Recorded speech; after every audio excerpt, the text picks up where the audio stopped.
నీకు అంత సినిమా లేదు కానీ 10 సంవత్సరాలల్లా అధికారంలో 10 ఏళ్ళు ఉన్నావు కదా, ఎన్ని ఇంచులు, ఇంచులు కూడా వద్దబ్బా, ఎన్ని సెంటీమీటర్లు, సెంటీమీటర్లు కొట్టు, ఎన్ని మిల్లీమీటర్లు మెట్రో ఎక్స్టెండ్ చేసినావు చెప్పు కేటీఆర్. ఊకి వంతి సొల్లొద్దు. నువ్వేదో తీసుకొని వస్తే సగం కట్టిన దాన్ని మేము వదిలిపెట్టేసి ఇంకో దిక్కేదో డిజైన్ చేసి మేము కడుతున్నట్టు నీ ఓవర్ యాక్షన్.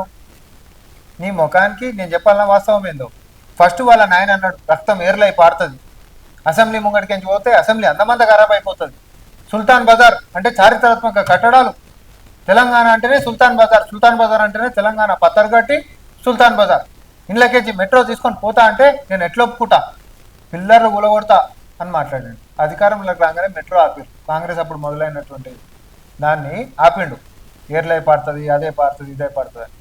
లాస్ట్కి 2 ఏళ్ళు జాప్యం చేసినాక ఒక ఇంచు కూడా డిగ్రీ అలైన్మెంట్ మార్చకుండా సేమ్ పాత ప్లాన్ ఎట్లుందో అట్లా కట్టారు.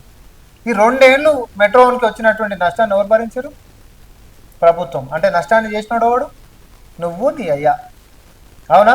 తర్వాత కోవిడ్ అని రావటము, తర్వాత కోవిడ్లో కూడా మాకు కొన్ని నష్టాలు వచ్చినాయని చెప్పడము, ఎల్ఎన్టీ వాళ్ళు ఇప్పుడు కాదు 2017లోనే 5,900 కోట్ల యొక్క మా వాటా మాకు ఇచ్చేసేయండి అని చెప్పేసి వాళ్ళొక సంకేతాన్ని ఇవ్వటము.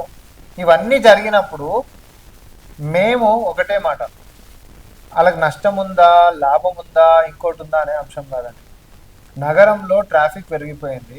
ఈ రద్దీగా ఉంటున్నటువంటి పరిస్థితులలో హైదరాబాద్ మెట్రో అనేటటువంటిది పాతది కాంగ్రెస్ తలపించినప్పుడే దేశం మొత్తంలోనే నంబర్ 2 ఉండే మనం.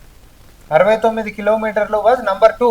అంటే లెంత్లా అంత దూరం ఉంటున్నటువంటిది మనం 2వ స్థానంలో ఉండే. ఈ 10 ఏళ్ల నుంచి ఒక ఇంచు కూడా నువ్వు మెట్రో ఎక్స్పాండ్ చేయకుండా మనకంటే వెనుకబడ్డటువంటి వాళ్ళు మనకంటే ముంగటికి వెళ్ళిపోయారు. అరే బుడ్డ ఆగ్రా లాంటివి కూడా ఈరోజు మెట్రో అనేటటువంటిది వాళ్ళు పనులు చేసుకొని ముందుకు పోయారు. తెలంగాణ అందులో హైదరాబాద్ అయి ఉండి ఇంత పెద్ద హబ్బు నువ్వు దీంట్లో మెట్రో నేలేకపోయావు అంటే కేవలం మీ పార్టీ యొక్క నిర్లక్ష్యం మాత్రమే.